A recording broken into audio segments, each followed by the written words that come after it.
जय श्री कृष्ण। जैसे कार्तिक मास में तुलसी पूजा, व्रत और त्योहारों का विशेष महत्व है, उसी तरह कार्तिक मास की दोनों एकादशियां भी बहुत शुभ फलदायी हैं। यदि आप इनका व्रत ना रख सको तो इनकी कथा अवश्य सुननी चाहिए। ये भी विशेष फल प्रदान करती हैं। कृपया इन्हें पूरा सुने व विष्णु भगवान का आशीर्वाद प्राप्त करें। श्री कृष्ण गोविंद हरे मुरारी, हे नाथ नारायण वासुदेवा। मैं नीरू तनेजा आज आपको कार्तिक मास के शुक्ल पक्ष की प्रबोधनी एकादशी व्रत कथा सुना रही हूँ। इसे देव उत्थान व्रत भी कहा जाता है। श्री ब्रह्मा जी बोले कि हे मुनि श्रेष्ठ, अब आप पापों को नष्ट करने वाली तथा पुण्य और मुक्ति को देने वाली प्रबोधनी एकादशी का महात्म्य सुनिए। भागीरथी गंगा तथा तीर्थ, नदी, समुद्र आदि तभी तक फल देते हैं जब तक प्रबोधनी एकादशी नहीं आती। कार्तिक मास के शुक्ल पक्ष की प्रबोधनी एकादशी के व्रत का फल 1,000 अश्वमेध तथा 100 राजसूय यज्ञ के फल के बराबर होता है। नारद जी ने पूछा कि हे पिताजी, यह संध्या को भोजन करने से, रात्रि में भोजन करने तथा पूरे दिन उपवास करने से क्या क्या फल मिलता है, उसे आप समझाइए। ब्रह्मा जी बोले कि हे नारद, एक संध्या को भोजन करने से 1 जन्म का, रात्रि में भोजन करने से 2 जन्म का तथा पूरे दिन उपवास करने से 7 जन्म के समस्त पाप नष्ट हो जाते हैं। प्रबोधनी एकादशी के व्रत के प्रभाव से सुमेरु पर्वत के समान कठिन पाप क्षण मात्र में ही नष्ट हो जाते हैं। अनेकों पूर्व जन्म के किए हुए बुरे कर्मों को यह प्रबोधनी एकादशी का व्रत क्षण भर में नष्ट कर देता है।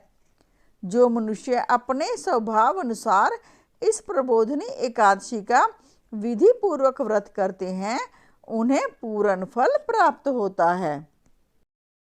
हे मुनीश्वर, जो मनुष्य श्रद्धा पूर्वक थोड़ा भी पुण्य करते हैं, उनका वह पुण्य पर्वत के समान अटल हो जाता है।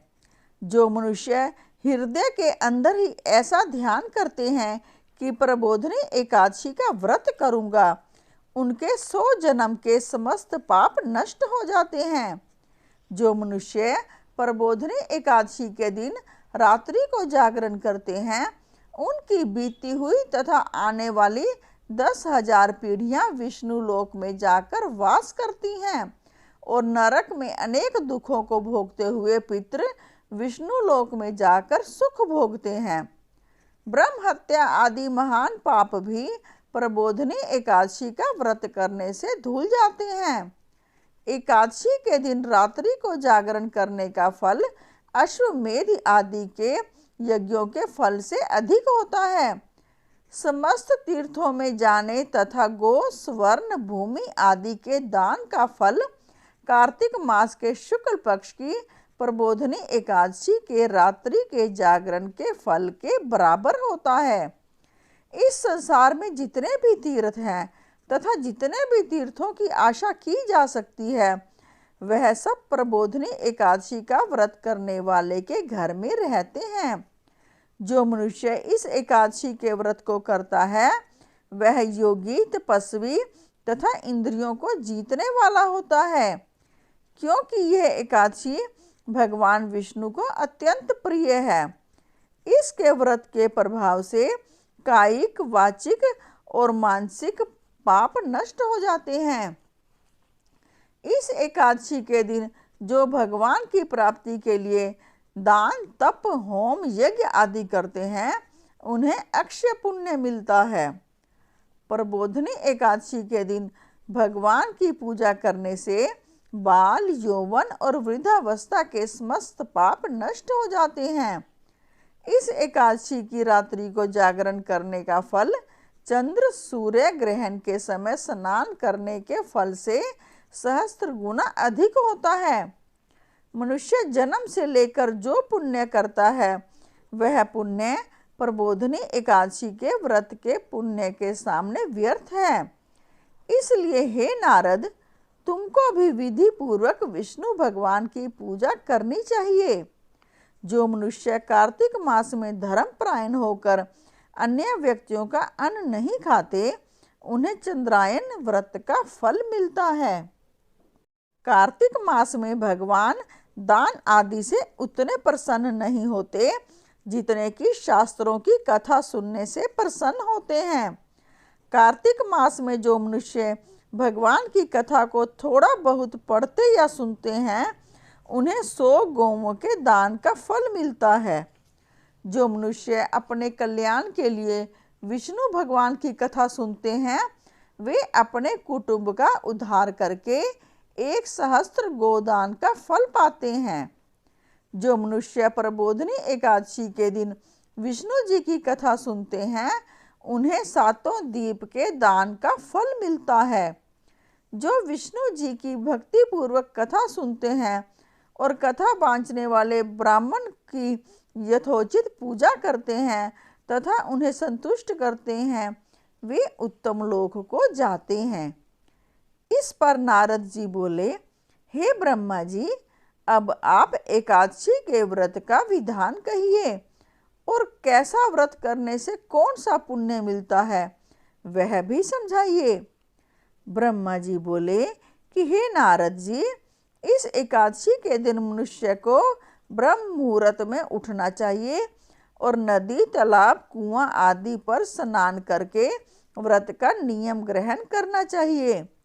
उस समय भगवान से विनय करनी चाहिए कि हे भगवान, आज मैं निराहार रहूँगा और दूसरे दिन भोजन करूँगा, इसलिए आप मेरी रक्षा करें।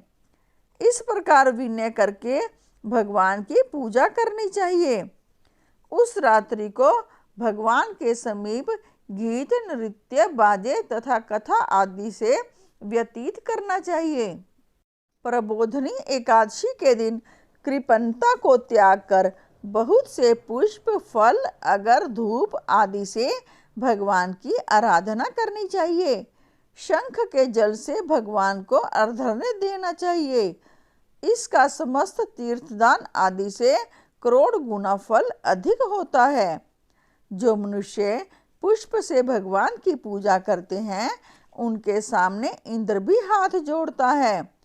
कार्तिक मास में जो बिल्व पत्र से भगवान की पूजा करते हैं, उन्हें अंत में मुक्ति मिलती है। कार्तिक मास में जो मनुष्य तुलसी जी से भगवान की पूजा करता है, उनके 10,000 जन्म के समस्त पाप नष्ट हो जाते हैं।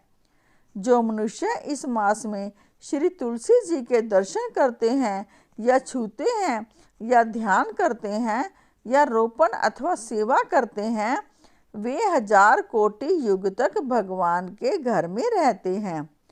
समस्त मनोकामनाओं को पूरा करने वाले भगवान कदम्ब पुष्प को देखकर अत्यंत प्रसन्न होते हैं। यदि उनकी कदम्ब पुष्प से पूजा की जाए तो यमराज के दुखों को नहीं आते। जो गुलाब के पुष्प से भगवान की पूजा करते हैं, उन्हें मुक्ति मिलती है। जो मनुष्य बकुल और अशोक के फूलों से भगवान की पूजा करते हैं, वे अत्यंत काल तक शोक से रहित होते हैं। जो मनुष्य विष्णु भगवान की सफ़ेद और लाल कनेर के फूलों से पूजा करते हैं, उन पर भगवान अत्यंत प्रसन्न होते हैं। जो मनुष्य विष्णु भगवान की दुर्वा दल से पूजा करते हैं, वे पूजा के फल से 100 गुना फल अधिक पाते हैं। जो भगवान की सम्मी पत्र से पूजा करते हैं, वे भयानक यमराज के मार्ग को सरलता से पार कर जाते हैं। जो मनुष्य चंपक पुष्प से भगवान की पूजा करते हैं, वे आवागमन के चक्कर से छूट जाते हैं। जो मनुष्य स्वर्ण का बना हुआ केतकी पुष्प भगवान को पर चढ़ाते हैं, उनके करोड़ों जन्म के पाप नष्ट हो जाते हैं। जो मनुष्य भगवान की पीले तथा रक्त वर्ण कमल के सुगंधित फूलों से पूजा करते हैं, उन्हें श्वेत द्वीप में स्थान मिलता है। इस प्रकार रात्रि में भगवान की पूजा करके प्रातःकाल शुद्ध जल की नदी में स्नान करना चाहिए। स्नान करने के पश्चात भगवान की पूजा करनी चाहिए। इसके बाद पूर्ति के लिए ब्राह्मणों को भोजन कराना चाहिए और दक्षिणा देकर मीठे वाक्यों द्वारा सभा करनी चाहिए। इसके उपरांत भोजन, गो और दक्षिणा से गुरु की पूजा करनी चाहिए और ब्राह्मणों को बहुत सी दक्षिणा देकर नियम को छोड़ना चाहिए। ब्राह्मणों को यथाशक्ति दक्षिणा भी देनी चाहिए। जिस ब्राह्मण को रात्रि में भोजन करावें उसे स्वर्ण सहित बैल दान करना चाहिए। जो मनुष्य यात्रा स्नान करते हैं उन्हें दही और शहद दान करना चाहिए। जो मनुष्य फल की आशा करते हैं उन्हें फल का दान करना चाहिए। तेल की जगह घी और घी की जगह दूध और अन्नों में चावल दान करना चाहिए। जो मनुष्य इस व्रत में भूमि शयन करते हैं उन्हें सब वस्तुओं सहित शय्या दान करनी चाहिए। जो मौन धारण करते हैं उन्हें स्वर्ण सहित तिल दान करना चाहिए। जो मनुष्य बालों को धारण करते हैं उन्हें दर्पण दान करना चाहिए। जो मनुष्य कार्तिक मास में उपान्ह धारण नहीं करते उन्हें उपान्ह दान करना चाहिए। जो इस मास में नमक त्यागते हैं उन्हें शक्कर दान करनी चाहिए। जो मनुष्य नित्य प्रति देव मंदिरों में दीप जलाते हैं उन्हें स्वर्ण या तांबे के दिए को घी तथा बत्ती सहित दान करना चाहिए। जो मनुष्य चातुर्मास्य व्रत में किसी वस्तु को त्याग देते हैं उन्हें उस दिन से पुनः ग्रहण करना चाहिए। जो मनुष्य प्रबोधिनी एकादशी के दिन विधि पूर्वक व्रत करते हैं उन्हें अत्यंत सुख मिलता है और अंत में स्वर्ग को जाते हैं।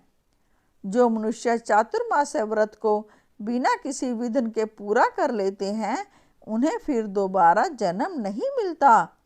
जिन मनुष्यों का व्रत खंडित हो जाता है वह नरक को जाते हैं। जो मनुष्य इस एकादशी के महात्म को सुनता व पढ़ता है उसे अनेक गोदान का फल मिलता है। बोलो विष्णु भगवान की जय। बोलो श्री कृष्ण भगवान की जय। यदि आपने मेरे इस चैनल को सब्सक्राइब नहीं किया तो कृपया ऊपर लिखे सब्सक्राइब का बटन अवश्य दबाएं। जय श्री कृष्ण।